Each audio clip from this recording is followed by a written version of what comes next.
this, I guess, is typical of, how some people perceive him. Most of the Dalits look at Gandhi like a Jew would look at Adolf Hitler. Altogether different than most of us do. Presents Gandhi as a monster. Killing of 20 villagers in Bihar. I went to Bihar.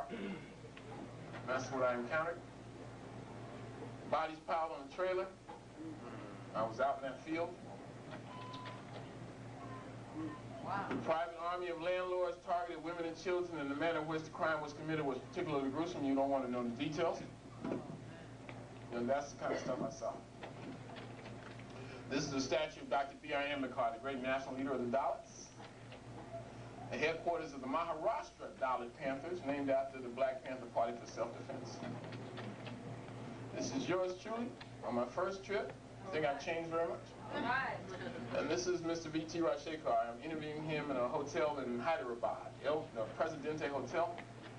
And this is us now, a few months ago. We both a little older, a lot more gray. Here's that very handsome fellow in the middle with the aunts, Runoko Rashidi. This is Mr. V.T. Rashidi, and this is the cabinet minister I referred you to, and we're in his office. And I tell you, that really was saving to me when he gave me that packet. That got me out of that hotel, because I wasn't going to pay that $600. Now, last but not least, this is just three slides left tomorrow. We're out of here. And after they buy some stuff. This is Mr. Sheila Dungy Houston. Got to praise our ancestors, even our recent ancestors, because she's the first person, not the first black person, the first person to write comprehensively about black people in India.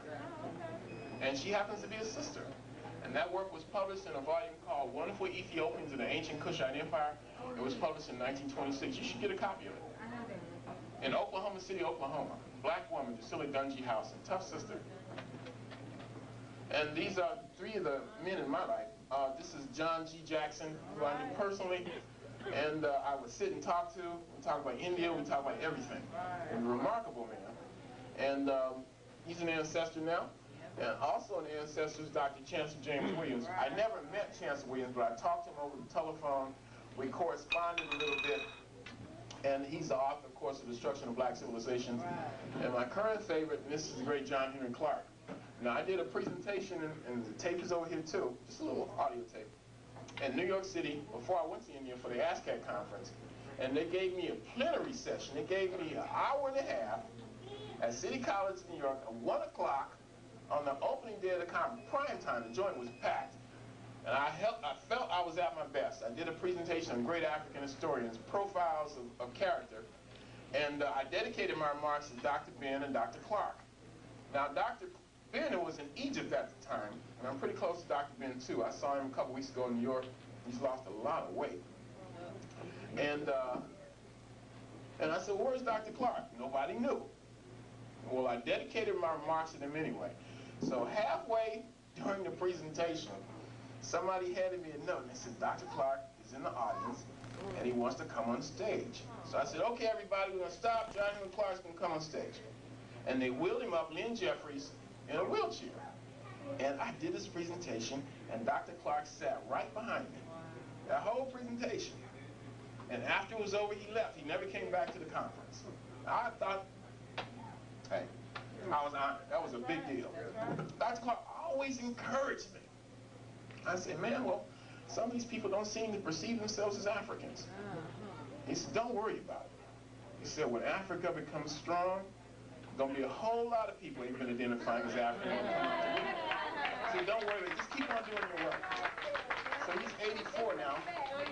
And last, I always end my slide presentation with this. I don't care what slide presentation is, what the subject matter is, with this little bitty black girl. Ain't she? From Gambia in West Africa. I don't know her name. A friend of mine was in Gambia. She took a picture. This little girl was begging. And she took the picture from right outside the bus window. It came out remarkably clear. She gave me a print, and I cropped it, and I had to convert it into a slide. Now, what is that little girl looking at us and saying? She's saying, black people, what y'all gonna do? She's saying, you got all this information. You got Jamal, you got Runoko, you got Kedia, Stenu, Jaketta, all these folks talking that talk, editing magazines. Now we got all this information, what we gonna do with it? It's not enough to leave it in the good life. I want you to leave here tonight with a new sense of mission and duty and purpose. That's how I came back from India this time.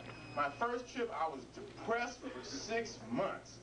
But this time, I came back fired up because there's a new African in India that is standing up and demanding his rightful place in the world. Hotep, brothers and sisters.